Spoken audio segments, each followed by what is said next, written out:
एक फुगेवाला जत्रेमध्ये फुगे विकून उदरनिर्वाह करायचा. त्याच्याकडे लाल, निळे, पिवळे आणि हिरवे वगैरे विविध रंगांचे फुगे असायचे.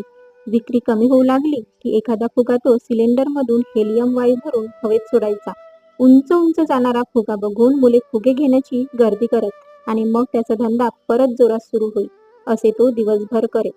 असंच एकदा फुगे विकताना फुगेवाल्याच्या लक्षात आलं की कोणीतरी आपलं जॉकेट ओढतंय. त्याने मागे वळून पाहिलं तर तिथे एक लहान मुलगा उभा होता.